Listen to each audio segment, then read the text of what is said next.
Today on Adventures in Things, I slug it out in a very popular park in Victoria. Hi, I'm Michael Wright, a former professional alcoholic. Well, I drank like it was a profession, and after realizing that wasn't a lucrative career, I took up filmmaking and adventuring, and blended the two into the ever-brilliant Adventures in Things as an alternative. So join me on this journey as I rediscover this crazy world through sober eyes. So we're here at Goldstream Provincial Park, a 477-hectare park that was established in about June 26, 1958. However, we are going to go check out some things that possibly predate that, like waterfalls and meandering streams. There's even a gold mine to check out. But I'll let VoiceOver Mike take over the history of this place. We're gonna go try to find some waterfalls. According to the map, there's two, but rumor has it that there's at least 3 and maybe upwards to 4 waterfalls in this park. So let's go check those out right now.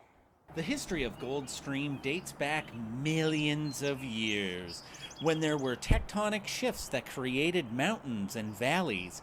Then a few years later, icebergs made their way through the lands, carving out the meandering streams and lakes that you see. Then a few more years go by, and due to dinosaurs' excessive use of hairspray, the icebergs melt and fill the lakes and meandering streams, which leads us to about 600 years ago, when these giants were babies. Goldstream is an old-growth forest where you can find 600-year-old Douglas fir and western red cedar. Fast forward a couple more years, and it's 1852. There's gold in them hills. So in 1852, J.D. Pemberton, a colonial surveyor for the Hudson Bay Company, saw that there was a plethora of fish in these streams. These streams were a major fishing area for the indigenous people of this area. He was more concerned about the gold, the little bits of gold flecks here. He didn't raise up enough of a stir for a gold rush, so then we fast forward about 6 years, and his name, what's the guy's name?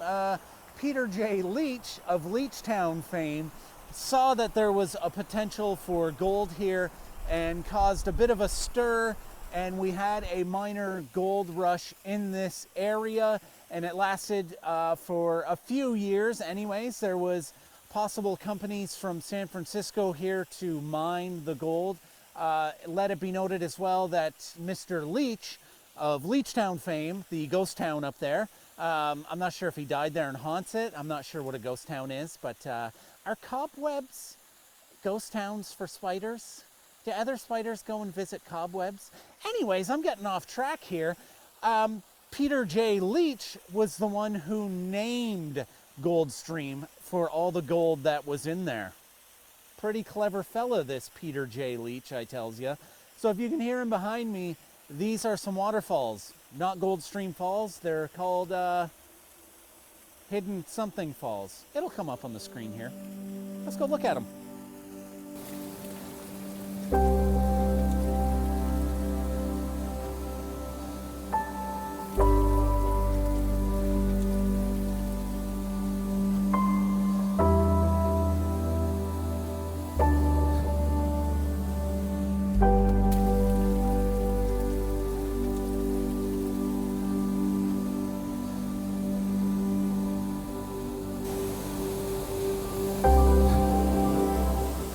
What Talking Head Mike was trying to say before getting distracted by waterfalls was there was a short but intense gold rush in this area, and the remnants and effects of which can still be seen, which we will talk more about after we hear from on-camera Mike at a different waterfall.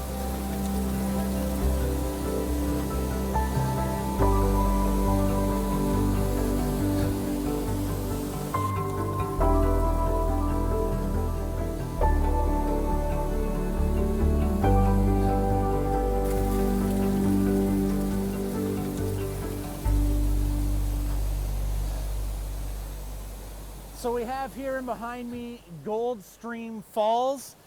Back in the day, gold would have just been flowing over these waterfalls. You would have thought Mr. T himself had fallen into these waterfalls. There was so much gold here. But now it's been picked to just water. That's all there is. But man, it's beautiful. There's gold in them hills.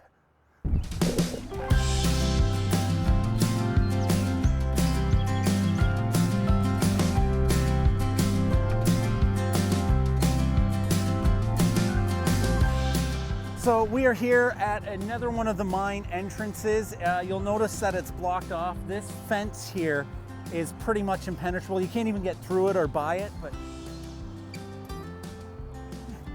but just follow the rules of the fence. Don't go past it. It's illegal, really.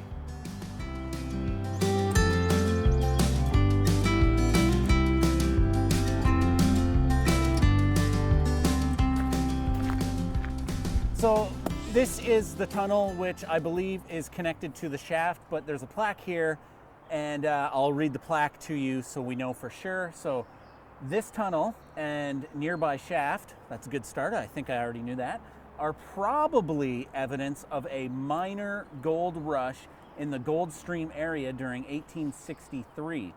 Approximately 300 miners. Gold was $17.85 per ounce back then. That's basically minimum wage now. In 1864, a larger gold rush took place at the junction of Souk and Leech River and blah, blah, blah, small amount of copper. There's a whole lot of boring history here, but let's go in the cave.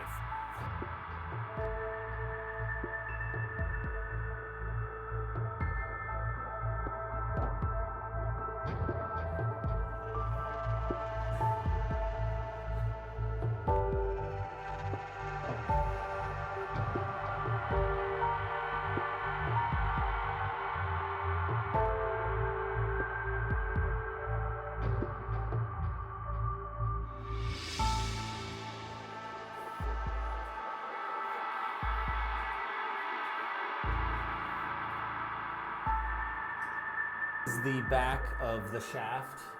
We weren't sure where it goes. It actually doesn't lead up to the other shaft that we saw. So it looks like miners back in the day were quite lazy because they didn't go very far. This is only like, what, 30 feet in or something like that. So they were quite short, as you can see.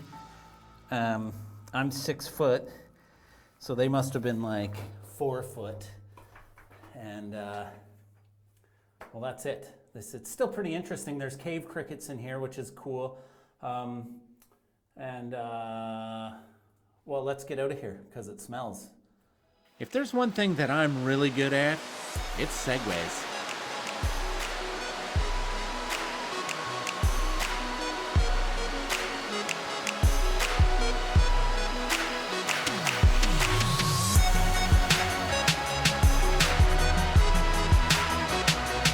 Okay, so this one behind me is Niagara Falls. It is the cousin falls of Niagara Falls that is in Ontario. This was named after Antoine Niagara.